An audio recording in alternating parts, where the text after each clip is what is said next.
नमस्कार, मैं Hiralal Prajapat, geography lecture RNR learning YouTube channel में आपका हार्दिक स्वागत करता हूं। और मैं ऐसे प्रश्न लाऊंगा जो RPSC की कोई भी कंपटीशन एग्ज़ाम हो, इसी के साथ साथ अन्य कोई भी एग्ज़ाम हो तो उसमें ज्योग्राफी से रिलेटेड जितने भी प्रश्न होंगे उनको लाने का प्रयास करूंगा। और आज जो अपन देखेंगे आप और हम, उनमें मुख्य रूप से आप प्रारंभ करते हैं भूगोल, तो उसमें देखते हैं भारत की भौगोलिक स्थिति, विस्तार और अवस्थिति। तो सर्वप्रथम चालू करने से पहले भारत की स्थिति व विस्तार। स्थिति और विस्तार प्रारंभ करने से पूर्व, क्योंकि भारत आदिकाल से ही सभ्यता और संस्कृति की दृष्टि से एक विश्व गुरु रहा है, तो विभिन्न कालों में भारत को अलग अलग नामों से अलंकृत किया गया है। जैसे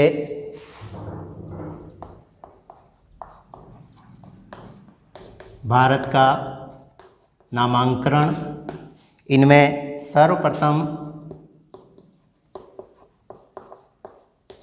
आर्यावर्त, हिंदुस्तान, भारत व इंडिया, भारत को इन नामों से संबोधित किया जाता है। अब ये नाम कहाँ से आए, कैसे आए, तो उनमें सर्वप्रथम आता है आर्यावर्त। आर्यावर्त क्योंकि भारत के जो प्रमुख प्राचीन सभ्यता थी आर्य सभ्यता, उसको विकसित करने वाले जो लोग थे, वैदिक सभ्यता भी कहते हैं उसको, और उसको विकसित करने वाले जो लोग थे आर्य लोग थे। तो उत्तर भारत में जहाँ आर्यों की जन्मभूमि माना जाता है, इसीलिए इसे आर्यावर्त के नाम से जाना जाता है। आर्यों की कर्म भूमि होने के कारण इसको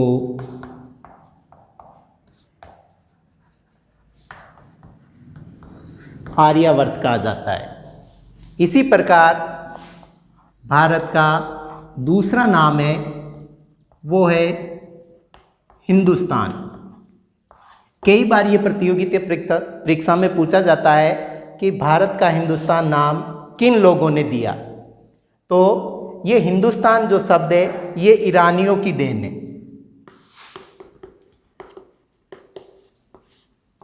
ईरानियों की देन है, क्योंकि ईरानी लोग उस समय सिंधु नदी को हिंदू नदी के नाम से पुकारते थे।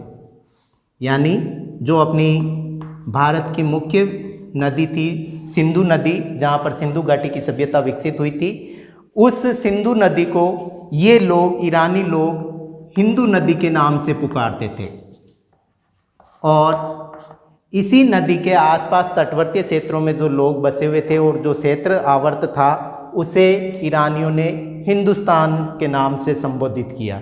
तो इस प्रकार से ईरानी लोगों के द्वारा अपने भारत को हिंदुस्तान नाम से अलंकृत किया गया। तीसरा आता है भारत। भारत आर्यों की एक प्रमुख शाखा थी और उस शाखा में भरत नाम का महामानव हुआ था जो उत्तर भारत में अपना राज्य स्थापित किया था। इसी के आधार पर इसका नाम भारत पड़ा। महामानव के आधार पर भारत का नाम भारत पड़ा। चौथा प्रमुख है, वो है इंडिया। इंडिया जो है वो यूनानियों की देन है, क्योंकि यूनानी लोग सिंधु नदी को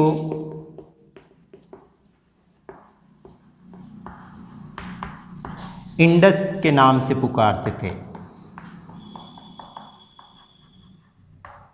और इंडस नदी के आसपास जो क्षेत्र बसा हुआ था उसे उन लोगों ने इंडिया के नाम से पुकारा।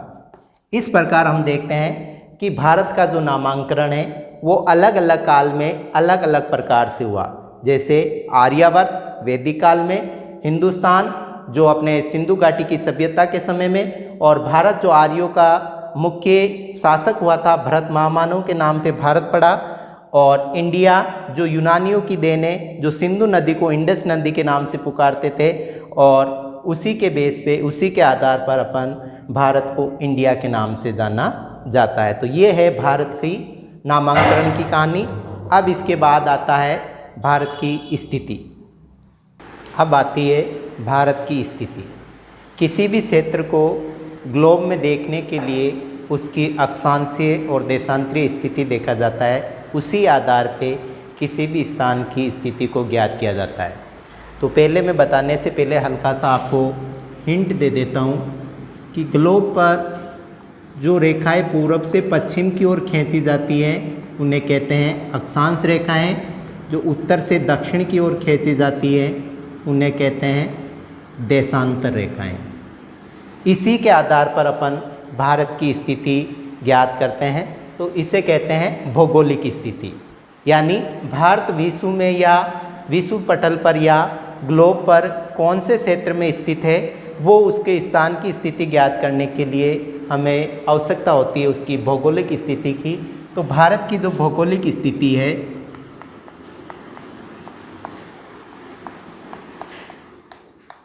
भारत की भौगोलिक स्थिति, तो भारत की भौगोलिक स्थिति में सबसे पहले आते हैं अक्षांशीय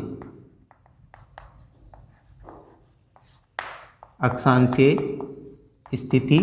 तो भारत की जो अक्षांशीय स्थिति है मुख्य भूमि की, कई बार परीक्षा में पूछा जाता है कि मुख्य भूमि की भारत की अक्षांशीय स्थिति क्या है या केवल भारत की अक्षांशीय स्थिति क्या है। तो ये थोड़ी सी दोनों अलग अलग और डिफरेंट है और काफ़ी लोग उसमें कंफ्यूज हो जाते हैं। तो भारत की जो मुख्य भूमि है वो मुख्य भूमि प्रारंभ होती है कन्याकुमारी से और उत्तर में ये खत्म होती है इंदिराकोल पर। तो यहाँ से लेकर भारत की जो मुख्य भूमि है उसकी स्थिति है 8 डिग्री 4 मिनट से 37 डिग्री 6 मिनट उत्तरी अक्षांश। जैसा कि अपन ने ग्लोब में देखा था कि भूमध्य रेखा ग्लोब को दो भागों में बांटती है, इससे 0 डिग्री अक्षांश कहते हैं। इसका उत्तर का जो क्षेत्र है उसको उत्तरी गोलार्ध कहते हैं और दक्षिण का जो क्षेत्र है उसे दक्षिणी गोलार्ध के नाम से जाना जाता है। तो भारत भूमध्य रेखा के उत्तर में है, तो ये उत्तरी अक्षांश कहलाएंगे। इसके साथ इसकी आती है देशांतरीय स्थिति।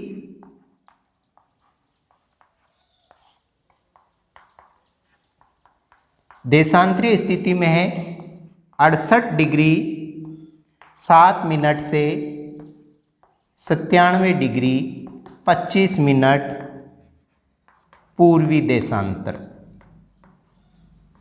यानी भारत जो प्रारंभ होता है उसका यहाँ से लेकर ये गुजरात का क्षेत्र है, कच्छ की खाड़ी के उत्तर का क्षेत्र जो 68 डिग्री 7 मिनट से अरुणाचल प्रदेश का जो उत्तरी पूर्वी क्षेत्र है यहाँ पर है 97 डिग्री 25 मिनट पूर्वी देशांतरों के मध्य भारत की स्थिति है। ये स्थान जहाँ से गणना की जाती है भारत का पश्चिमी क्षेत्र है जहाँ से 68 डिग्री 7 मिनट है। इसे गौर माता के नाम से जाना जाता है या कहीं कहीं आपको गौर मोता भी मिलेगा। इसी प्रकार भारत का जो पूर्वी क्षेत्र है जहाँ पर 97 डिग्री 25 मिनट पूर्वी देशांतर अंकित किए जाते हैं, इसे किबुतु के नाम से जाना जाता है जो अरुणाचल प्रदेश के उत्तरी पूर्वी क्षेत्र में स्थित है। भारत का जो उत्तरी क्षेत्र है जहाँ 37 डिग्री 6 मिनट उत्तरी अक्षांश गुजरता है उसे इंदिराकोल के नाम से जाना जाता है। कोल का मतलब होता है दर्रा। जब आप भूगोल में आगे पढ़ेंगे इस्तेलाह आकृतियाँ तो उसमें अपन देखेंगे कोल। कोल एक दर्रा होता है जो हिमानी से निर्मित होता है। जैसा कि आप ज्योग्राफी के स्टूडेंट होने के नाते जानते हैं कि कोई भी पर्वतीय क्षेत्र होता है तो हिमानी के द्वारा जो सर्क या गवर का निर्माण होता है, जब किसी क्षेत्र के चारों ओर सर्क बनते हैं तो धीरे धीरे वो अपर्दित होकर एक गड्ढे का निर्माण कर लेते हैं, तो वो कहलाता है कोल। तो इंदिरा कोल जो भारत का सबसे उत्तरी क्षेत्र है, और जो दक्षिणी क्षेत्र है वो है 8 डिग्री 4 मिनट। ये है कन्याकुमारी जो तमिलनाडु में है। कन्याकुमारी, इसको कन्याकुमारी भी कहते हैं, कुछ लोग कुछ किताबों में इसे कुमारी अंतरिक्ष के नाम से भी जाना जाता है, और कहीं कहीं इसे केप कमोरियन के नाम से भी जाना जाता है। तो ये है भारत के मुख्य अक्षांशीय और देशांतरीय स्थिति, जिनमें अब आता है कि भारत की जो प्रारंभिक सीमा प्रारंभ होती है अक्षांशीय स्थिति की, वो होती है निकोबार द्वीप समूह से।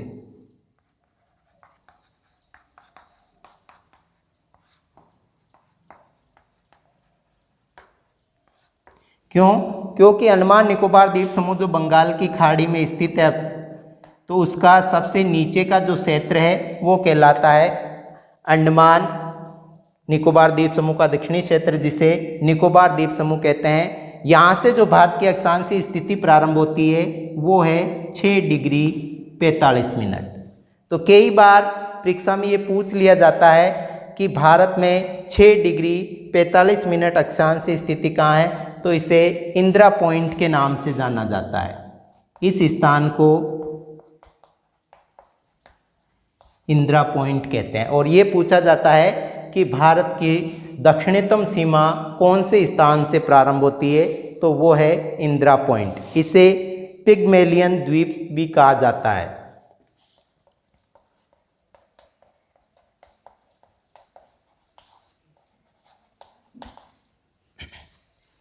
तो ये तो है भारत की मुख्य भूमि की सीमा। और भारत वैसे अक्षांशीय स्थिति जो प्रारंभ होती है भारत की, वो होती है 6 डिग्री 45 मिनट से।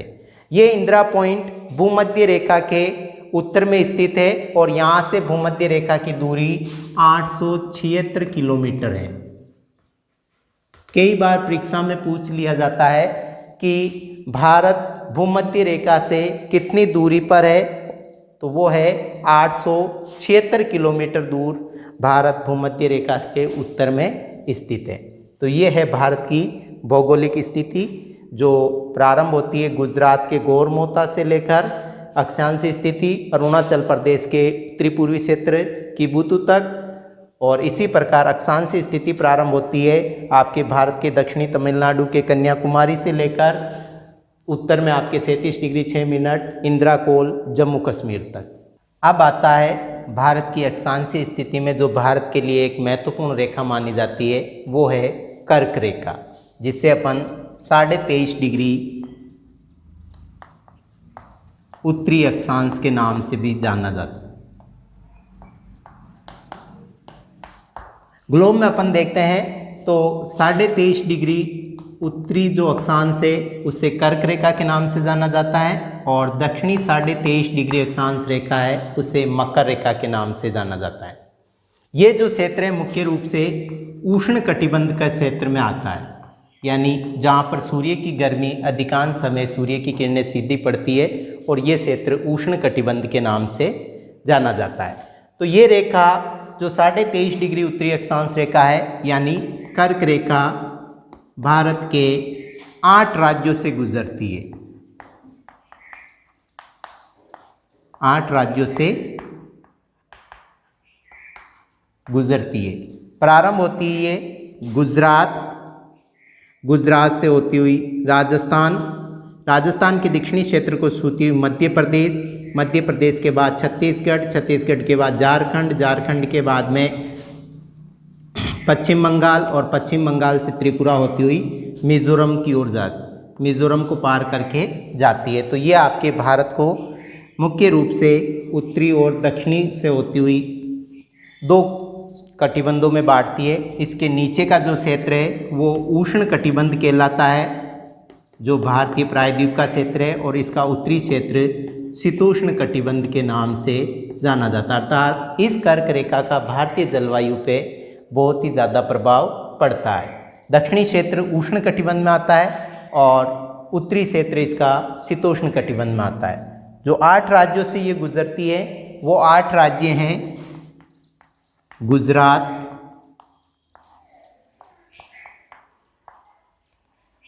राजस्थान,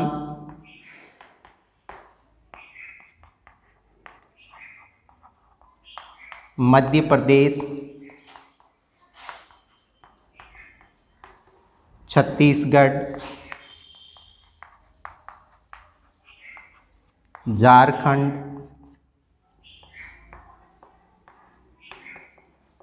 पश्चिम बंगाल, त्रिपुरा और मिजोरम। इन 8 राज्यों से होकर कर्क रेखा भारत के बीचों बीच से गुजरती है। अब इन पे जो कंपटीशन से संबंधित जो सवाल बनता है वो, क्योंकि ये 8 राज्य तो करीब करीब सभी लोग जानते हैं कि इन 8 राज्यों से कर्क रेखा भारत से गुजरती है, लेकिन इनमें जो मुख्य प्रश्न आता है वो कई बार ये आता है, इन राज्यों की राजधानी देकर ये पूछा जाता है कि कौन सा नगर या राजधानी इस रेखा के उत्तर में है या दक्षिण में। तो ये मुख्य रूप से आपको 3 चीज़ें ध्यान रखनी है। एक तो राजस्थान, एक लास्ट के ये 2 त्रिपुरा और मिजोरम। इन 3 राज्यों की राजधानी उत्तरी क्षेत्र में आता है और बाकी अन्य जो 5 राज्यों की जो राजधानियां हैं वो कर्क रेखा के दक्षिणी भाग में आती है। और दूसरा इनका जो मुख्य पॉइंट है कि कौन सी राजधानी कर्क रेखा से सबसे ज़्यादा दूरी पे है, तो वो है राजस्थान की राजधानी जयपुर, जो कर्क रेखा पर स्थित, जहाँ से कर्क रेखा गुजरती है उन राज्यों की राजधानियों में सबसे ज़्यादा दूरी पे है राजस्थान की जयपुर। तो ये प्रश्न अभी तक तो कभी आया नहीं, लेकिन आने की पूरी संभावना है, क्योंकि ऐसे प्रश्न आजकल कॉम्प्लिकेटेड प्रश्न ही ज़्यादातर पूछे जाते, सीधे सीधे प्रश्न आते नहीं है। तो 3 राज्य हैं जिनकी राजधानियाँ आपके कर्क रेखा के उत्तर में है। एक तो है राजस्थान की राजधानी जयपुर, और दूसरी है आपके मिजोरम और त्रिपुरा। तो त्रिपुरा की राजधानी अगरतला और मिजोरम की राजधानी आइजोल। ये 3 जो क्षेत्र हैं, इन 3 राजधानियां कर्क रेखा के उत्तरी क्षेत्र में आती हैं। बाकी जो अन्य 5 राज्य है, गुजरात की राजधानी गांधीनगर कर्क रेखा के दक्षिण में है। मध्य प्रदेश की राजधानी भोपाल, वो भी कर्क रेखा के दक्षिण में है।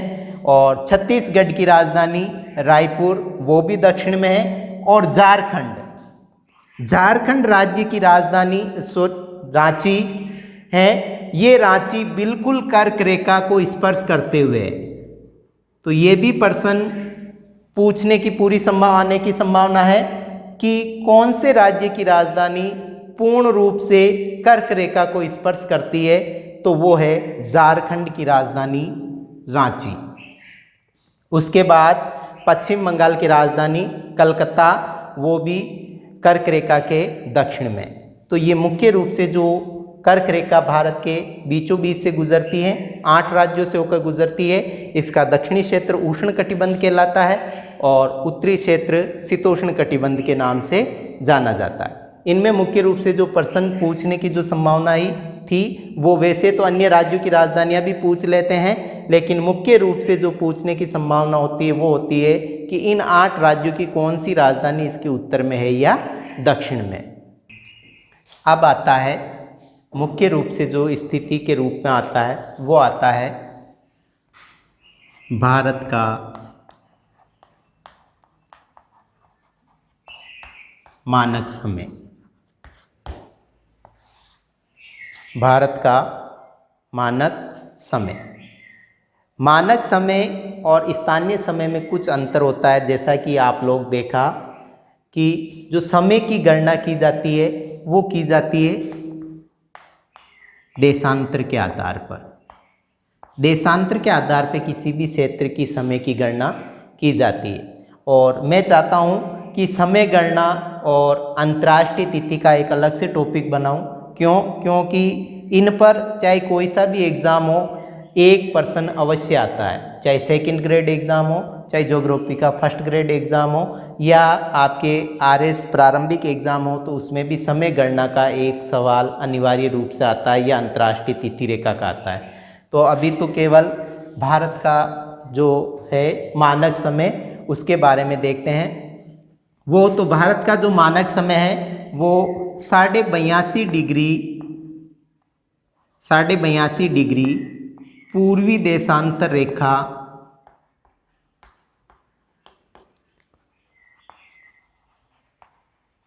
के आधार पर निर्धारित किया जाता है।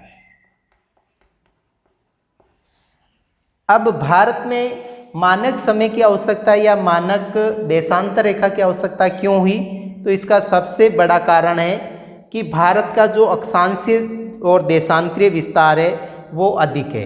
तो देशांतरीय विस्तार अपन ने देखा था 68 डिग्री 7 मिनट से 97 डिग्री 25 मिनट है, लगभग 30 देशांतरों का अंतर है,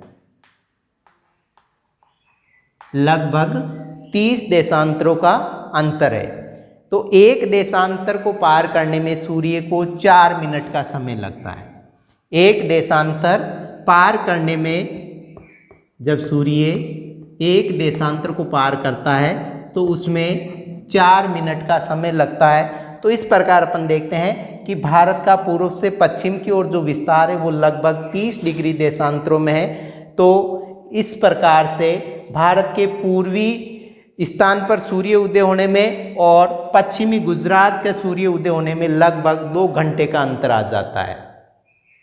इसी 2 घंटे के अंतर को और सभी घड़ियों को समान समय निर्धारित करने के लिए भारत में एक स्थानीय समय को संपूर्ण भारत का समय माना जाता है, वो है 82.5 डिग्री पूर्वी देशांतर रेखा।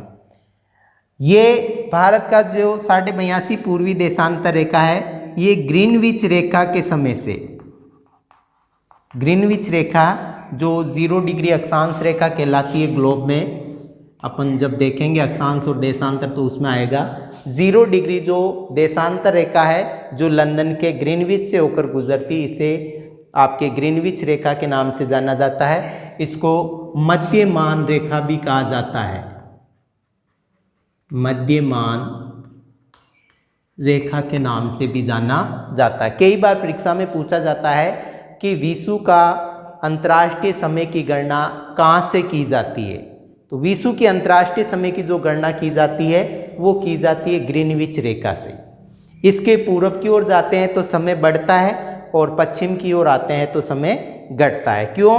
क्योंकि भारत की स्थिति पूर्वी देशांतर में है, इसीलिए भारत का जो ग्रीनविच समय रेखा है जिसे ग्रीनविच मीन टाइम के नाम से भी जाना जाता है, ये ग्रीनविच समय से भारत का जो समय है वो 5.5 घंटे आगे है। क्यों? क्योंकि हम जानते हैं कि एक देशांतर को पार करने में लगभग 4 मिनट का समय लगता है। तो ये 68 डिग्री 7 मिनट पूर्वी देशांतर के बाद अपना जो समय गुजरता है वो 82.5 डिग्री पूर्वी देशांतर रेखा से निर्धारित किया जाता है। तो 82.5 डिग्री तो 15 देशांतर पर 1 घंटे का अंतर आता है, तो 30 देशांतर पे 2 घंटे का, 45 देशांतर पे 3 घंटे का, 60 देशांतर पे 4 घंटे का और 75 देशांतर पे 5 घंटे का। अब 82.5 में से 75 निकाले तो पीछे बचते हैं 7.5 देशांतर, तो 7.5 देशांतरों का होता है 30 मिनट। तो इस प्रकार से ग्रीनविच रेखा से भारत का समय 5.5 घंटा आगे होता है। ठीक है। अब भारत में जो समय का निर्धारण किया जाता है वो किया जाता है उत्तर प्रदेश के नैनी नामक स्थान से, जो इलाहाबाद में।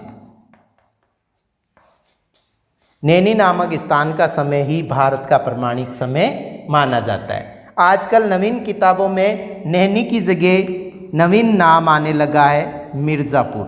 तो ये वही बात है, नैनी और मिर्ज़ापुर, तो कंफ्यूज होने की ज़रूरत नहीं है। नैनी आता तो नैनी, मिर्ज़ापुर आता तो मिर्ज़ापुर, दोनों उत्तर प्रदेश के इलाहाबाद में।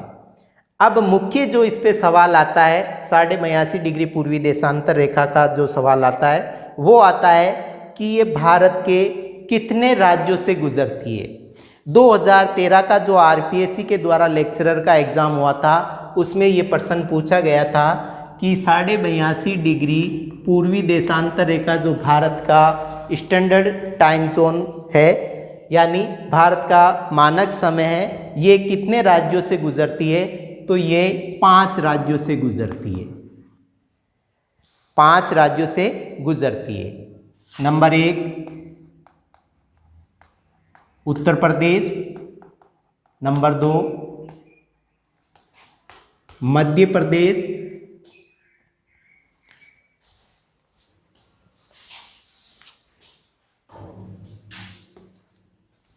नंबर 3 छत्तीसगढ़, नंबर 4 उड़ीसा और नंबर 5 आंध्र प्रदेश। अब आपके दिमाग में कहीं ना कहीं जब ऐसा सवाल आता है और खुरापाती मन में आता है कि आंध्र प्रदेश का तो विभाजन हो गया और उससे तेलंगाना बन गया तो 6 राज्य ना हो जाए, तो ये सबसे बड़ी अपने दिल और दिमाग से निकाल देना। 82.5 पूर्वी देशांतर रेखा आंध्र प्रदेश से ही गुजरती है, तेलंगाना से नहीं गुजरती है, तो 5 राज्यों से ये गुजरती है। उत्तर प्रदेश, मध्य प्रदेश, छत्तीसगढ़, उड़ीसा और आंध्र प्रदेश। अब इस पे जो एक और नवीन सवाल बनता है वो ये बनता है भारत का ऐसा कौन सा राज्य है जहाँ पर कर्क रेखा और 82.5 डिग्री पूर्वी देशांतर रेखा जो भारत का मानक समय अक्षांश है, देशांतर है, मानक समय है, वो कौन से राज्य से गुजरती है? तो ये है छत्तीसगढ़। ये विशेष रूप से ध्यान रखना कि कर्क रेखा और 82.5 डिग्री पूर्वी देशांतर रेखा एक दूसरे को प्रतिच्छेदी करती है छत्तीसगढ़ राज्य में। भारत का क्षेत्रफल, भारत का जो क्षेत्रफल है वो क्षेत्रफल है 32,87,263 वर्ग किलोमीटर। भारत का कुल क्षेत्रफल है 32,87,263 वर्ग किलोमीटर। कई बार पूरा नहीं लिखकर 32.88 लाख वर्ग किलोमीटर भी प्रदर्शित किया जाता है, तो यही है। क्षेत्रफल की दृष्टि से भारत का विश्व में 7वां स्थान है। क्षेत्रफल की दृष्टि से भारत का विश्व में 7वां स्थान है। तो भारत से जो बड़े जो देश हैं उनमें सबसे पहला आता है रूस, नंबर 2 पे आता है कनाडा, नंबर 3 पे चीन, नंबर 4 पे संयुक्त राज्य अमेरिका, नंबर 5 पे आता है ब्राज़ील, नंबर 6 पे ऑस्ट्रेलिया और नंबर 7 पे आता है भारत। क्षेत्रफल की दृष्टि से भारत का विश्व में 7वां स्थान है, लेकिन ये चीज़ें अब पुरानी हो चुकी है कि भारत का विश्व में क्षेत्रफल की दृष्टि से 7वां स्थान है और इनमें से कौन सा स्थान है। लेकिन आजकल मैंने देखा है कुछ कंपटीशन एग्जाम में ऐसे प्रश्न आ रहे हैं कि इन 7 का नाम नहीं दिया जाता है, बल्कि इनसे नीचे वाले 2-3 देश है उनका नाम दिया जाता है और कहा जाता है कि इनमें से कौन सा बड़ा देश है। तो इसीलिए उनका आपको विशेष ध्यान रखना है। 8वें नंबर पे आता है अर्जेंटीना, 9वें नंबर पे आता है कजाकिस्तान और 10वें नंबर पे आता है अल्जीरिया। यहाँ पहले 10वें नंबर पे अफ्रीका का ही देश था सूडान, लेकिन 2011 में सूडान के 2 टुकड़े हो गए, एक सूडान और एक दक्षिणी सूडान। तो इस प्रकार से क्षेत्रफल की दृष्टि से सूडान की जगह वर्तमान में 10वें नंबर स्थान पर आता है अल्जीरिया। तो अब क्या होता है, जब भी कंपटीशन एग्जाम होते हैं तीन तो अन्य नाम देंगे और एक इन तीनों में से होगा और कहा जाएगा कि इनमें से कौन सा सबसे बड़ा देश है। तो अपन यहीं कंफ्यूज हो जाते हैं, तो ये विशेष रूप से ध्यान रखना है। 8वें नंबर पे अर्जेंटीना, कजाकिस्तान और अल्जीरिया। इसी के साथ साथ यदि आप महाद्वीपों के अनुसार देखोगे तो ये आपके सामने है, जैसे रूस जो एशिया और यूरोप दोनों में है, तो सबसे बड़ा देश यदि एशिया का सबसे बड़ा देश माना जाता है तो भी रूस है, और यूरोप का सबसे बड़ा देश माना जाता है तो भी रूस है। इसी प्रकार कनाडा उत्तरी अमेरिका महाद्वीप का सबसे बड़ा देश हो गया, और चीन केवल एशिया का आता है और रूस का नाम नहीं आता, तो उस दृष्टि से पूर्ण रूप से देखा जाता है तो चीन एशिया महाद्वीप का सबसे बड़ा देश है। उसके बाद आता है दक्षिणी अमेरिका महाद्वीप। दक्षिणी अमेरिका महाद्वीप का जो सबसे बड़ा देश है वो है ब्राज़ील। अब यहाँ एक चीज़ ध्यान रखना कि ये विश्व का एकमात्र देश है जो क्षेत्रफल की दृष्टि से भी अपना 5वां स्थान रखता है और जनसंख्या की दृष्टि से भी 5वां स्थान रखता है। तो ये विशेष रूप से ध्यान रखना कि विश्व का ऐसा कौन सा देश है जो जनसंख्या और क्षेत्रफल की दृष्टि से समान स्थान रखता है, तो वो है ब्राज़ील। और इसका कौन सा स्थान है? 5वां स्थान। ये दक्षिणी अमेरिका महाद्वीप का सबसे बड़ा देश भी है। उसके बाद ऑस्ट्रेलिया और भारत। अर्जेंटीना आपके दक्षिणी अमेरिका महाद्वीप का ही है, कजाकिस्तान एशिया में है, अल्जीरिया अब इस प्रकार से अफ्रीका का सबसे बड़ा देश है वो है अल्जीरिया, और जनसंख्या की दृष्टि से जो सबसे बड़ा देश है अफ्रीका का वो है नाइजीरिया। तो ये जो क्षेत्रफल के आधार पे भारत की स्थिति वो है। अब आता है भारत का जो क्षेत्रफल है वो विश्व के कितने प्रतिशत भूभाग पर फैला हुआ है। तो विश्व के कुल क्षेत्रफल का भारत का क्षेत्रफल है वो है 2.43%। 2.43%। ये है भारत के क्षेत्रफल की स्थिति।